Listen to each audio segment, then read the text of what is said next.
Oi, pessoal, a live terminou. Terminou não, cortou no meio da fala da Ana. Então eu abri outra para a gente concluir direito o pensamento, né?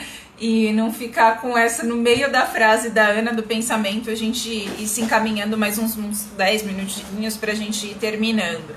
Eu vou mandar aqui para Ana um pedido, né, para ela entrar. E aí a gente continua. Esperar um pouquinho ela pedir para entrar. Eu não sei o que aconteceu. Acho que acabou um pouquinho antes de... Faltando, sei lá, um minutinho para dar 1 hora. Vamos esperar um pouquinho a Ana para ela entrar. Cláudia e Lívia, se vocês conseguirem falar com ela pelo WhatsApp, se ela puder entrar aqui. Deixa eu ver também se eu consigo chamá-la. Aí a gente... É sempre assim, né? As lives. Quando o papo engata, aí tá na hora de terminar. Vamos ver se a Ana aqui volta. Tô aqui pesquisando, tô colocando aqui o nome dela para chamá-la.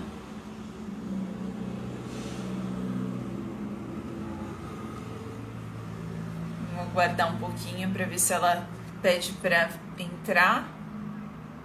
Será que eu perdi o pedido dela?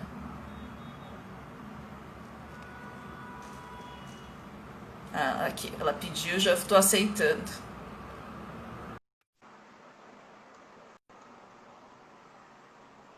Tá, aguardando a Ana Luísa. Vamos ver se ela... Oi, Ana. Eu não falei Oi, pra você que na hora que engata, corta. Então, você pode mais alguns minutinhos? posso sim. Eu vi que você fez assim, eu falei, ai, tá acabando, né? E eu não podia. Eu ia falar, estamos terminando. E aí cortou, nem deu tempo, só deu tempo de eu chegar mais perto. É, a gente estava falando sobre a questão do deslocamento, né, da obra da Herta Miller ser tá um pouco deslocada no sentido de qual o lugar dela, né? É na literatura romena, é na literatura em língua alemã. E você falou que no Nobel as pessoas queriam reivindicar, né? Em que lugar, se ela era alemã ou não. E aí a Cláudia também tinha colocado um comentário que ela era uma escritora deslocada também politicamente, né? Dentro do contexto do cenário da Cortina de Ferro e mesmo no mundo capitalista. E acho que você estava comentando sobre essa questão é, da crítica, né, que ela fazia ao stalinismo desse deslocamento. Sim. Então tinha essa crítica ao stalinismo, mas tem também uma crítica forte, assim, e incisiva com relação ao ultranacionalismo do vilarejo germânico de onde ela vem, né? Então ela critica o Holocausto, o nazismo, o ultranacionalismo que tem uma relação direta com essas outras duas coisas. De uma forma bastante contundente, vamos dizer assim, né? Tem até um trecho que você tinha comentado que talvez fosse legal falar, que ela cita numa entrevista de como o serviço secreto romeno, em determinado momento, a questionou se ela era uma espiã do Ocidente.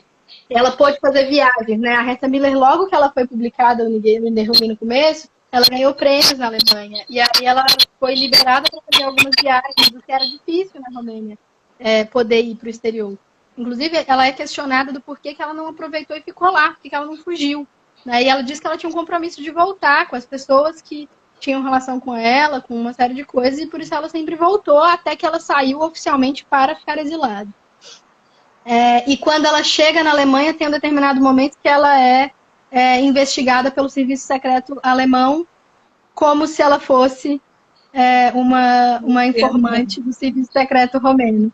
E aí ela fala, é muito impressionante como esse cara não pesquisou nada sobre a minha vida para me interrogar, porque se ele tivesse dado ao mínimo de trabalho, ele saberia que eu sou o oposto de um informante do serviço secreto romeno, né? Então ela fala muito sobre essa semelhança entre esses dois serviços secretos em algum momento. Por outro lado, eu entendo que ela não faz uma falsa simetria de dizer que então nazismo e comunismo é tudo a mesma coisa. Eu acho que ela é mais cuidadosa com relação a essas nuances, assim, vamos dizer. E acho que tem algo que é interessante também quando você da entrevista que ela deu, citando dessa questão do interrogatório, que tem a ver com o script, né? Que ela falou que dos dois lados, dos dois serviços secretos, o script do procedimento do interrogatório era igual. E aí tem uma questão de como ela ficcionalizou depois o interrogatório. E aí um pouco, só para a gente também voltar àquilo que você falou no começo, de que a gente estava tratando de um romance e de que ela é uma ficcionista, da questão do tratamento literário, do tratamento, ela pode ter a matéria política, a matéria autobiográfica ou, né, das experiências dos amigos próximos, mas essa questão do tratamento literário e estético. Sim, eu acho que dá para dizer isso, de que ela tem um compromisso estético que é muito grande, né? E aí entra naquilo que a gente conversou sobre a forma ter uma relação muito intensa com o conteúdo.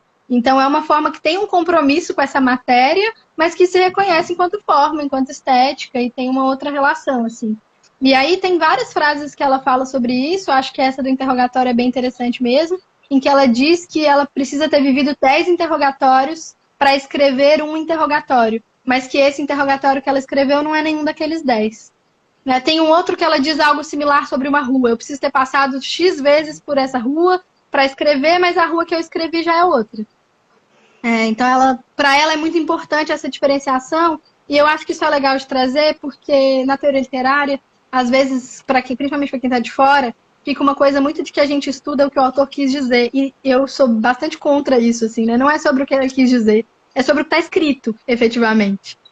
Então, eu acho que é legal na obra da Herta Miller que dá para ler as declarações dela, as entrevistas, os ensaios, as teorizações, que tem a ver com essa história da intencionalidade, mas que tem a ver também com como ela trabalha com esses temas, mas no próprio texto dela dá para ver isso, assim, se fosse um objetivo, como ela diz lá o Solzhenitsyn, né, que no caso dele não tem nenhum personagem inventado, nenhum acontecimento inventado, tá tudo escrito tal qual aconteceu. Se isso fosse verdade para tudo que tem o Leve Comigo, eu acho muito difícil ter um personagem que é o anjo da fome, porque isso não pode ser literal. Né? Então, nos elementos do próprio texto literário dela, eu entendo que já fica evidente esse modus operandi dela de reconhecer a ficcionalidade e uma importância dessa ficcionalidade, assim, de que isso não é sobre relatar literalmente como as coisas aconteceram, né? Existe um compromisso ético com essa matéria, que é uma matéria muito difícil, muito delicada, enfim, N questões. Na recepção também teve várias questões sobre isso, especialmente no Tudo que Tenho Levo Comigo, porque ele é um relato de um sobrevivente de um campo de concentração feito por alguém que nunca ficou num campo. Então, isso trouxe muitas controvérsias, né? Mas uma parte da cultura crítica, como eu estava dizendo, tem os que a associam lá com os surrealistas romenos, por exemplo, uma parte da crítica diz que ela está mais associada a uma literatura afetiva do Holocausto, o termo que está lá na cultura crítica é esse, do que a uma literatura romena, por exemplo. Ou de que ela estaria mais associada a outros escritores também em trânsito, também deslocados, como o Kafka, como de alguns escritores que lidam também com esse surreal para dar conta de uma realidade que é em si mesma surreal, como o Gogol, talvez. Então tem essas nuances todas, né? É uma autora bastante que permite várias entradas, né? E traz todo um universo bem particular e ao mesmo tempo que fala bastante dessa história do Ocidente e Oriente. E aí eu queria, só que é para a gente agora se encaminhar para o final mesmo, Ana, que quem tem interesse em conhecer mais a obra da Herta Miller, o que você indicaria? Como começar por esse romance? Um pouco assim, o que você... E aí fique à vontade também para fazer suas considerações finais. Tá, joia. Obrigada, Thalita. Eu fiz meio que uma lista aqui, porque eu fiquei pensando um pouco nisso, né? O que será? Por onde as pessoas começam e tal? Eu também ainda não li todos. Mas eu diria... Que tinha que voltar. Eu sabia que você tinha sua lista, não ia poder deixar. Fiz uma lista, gente. Eu e as minhas listas. Eu diria o seguinte, que para quem gosta muito de trocar e de conversar com outros leitores sobre o que leu, talvez valha começar pelo Compromisso, que já tem o seu círculo de leitores, que foi o primeiro. Tem muita gente que me pede, né? Vamos falar sobre o Compromisso e tal. Então, eu acho que pode ser uma boa entrada mais por isso, porque, na verdade, eu não sei dizer, em termos estéticos, sobre a concepção do romance.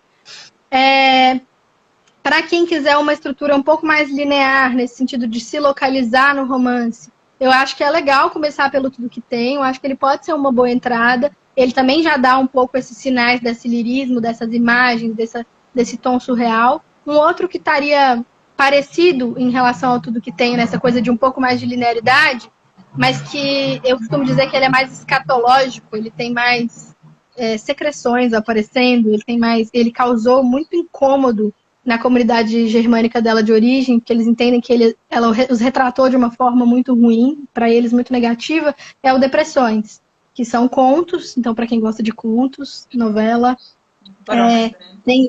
tem essa característica, então para essas pessoas talvez valha começar por ele. Para quem quiser mergulhar de cara numa proposta muito surreal, talvez o Então a Raposa Já Era o Caçador, e o meu preferido da vida, assim como leitora, e aí eu não estou falando como pesquisadora, tá?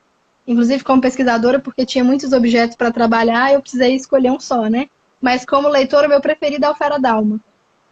Eu acho um romance arrebatador, assim, incrível, mas demanda um fôlego. Ele não tem separação por capítulo, ele faz muitas idas e voltas, muitos flashbacks. Então, se você é uma pessoa que gosta desse tipo de leitura, vale talvez começar por esse. Mas se não, eu começaria ou pelo Depressões, ou pelo Tudo Que Tenho, que eu acho que pode ser uma outra entrada. Para quem gosta dos ensaios, tanto Sempre a Mesma Neve, Sempre o Mesmo Tio, quanto o Rei Se Inclina e Mata, são ensaios muito incríveis. O que eu me dei conta depois foi que, já tendo lido os romances, as novelas, eu acho mais legal ler os ensaios depois. Porque ela traz elementos dos ficcionais no ensaio, e às vezes ela nem fala isso muito explicitamente, ela só traz o elemento. Então, se você já leu o romance, eu acho mais interessante.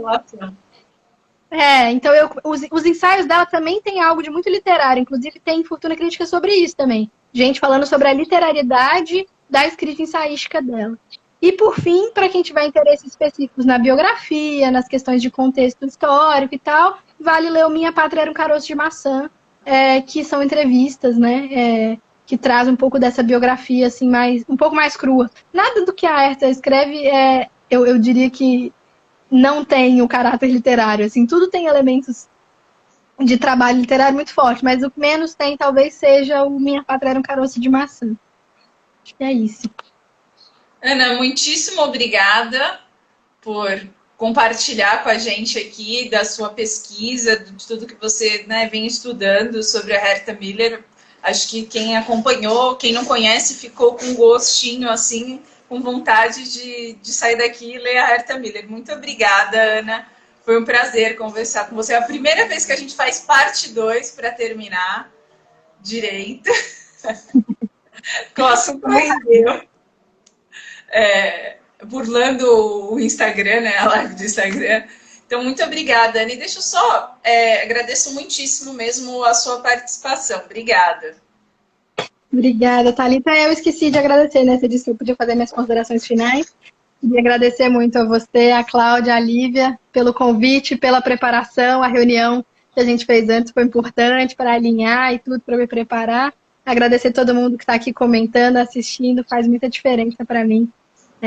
Foi muito importante também poder falar da pesquisa. É sempre um momento muito importante para um pesquisador, eu entendo. Então, obrigada. E deixa eu só dar 2 recadinhos antes de finalizar. A gente se encontra daqui a 15 dias, aí vai ser dramaturgia. E quem tiver interesse, as letradas, a gente está oferecendo agora um curso de contos. É um curso introdutório sobre essa forma breve que é o conto, e serão 5 encontros online. Então, quem tiver interesse em participar desse curso, conhecer alguém que tenha interesse, né? São contos, vai ler contos modernos do Poe, Cortázar, Virginia Woolf, Clarice. Quem tiver, Chekhov também, então quem tiver interesse tem mais informações na nossa página do Instagram, e tem o link, tudo direitinho, e também pode entrar em contato com a gente. Então, muito obrigada pela participação de todos. Até a próxima live, que é do Nelson Rodrigues. Era para causar suspense, Lívia. Brincadeira, gente. Obrigada. Um beijo. Obrigada, gente. Boa noite.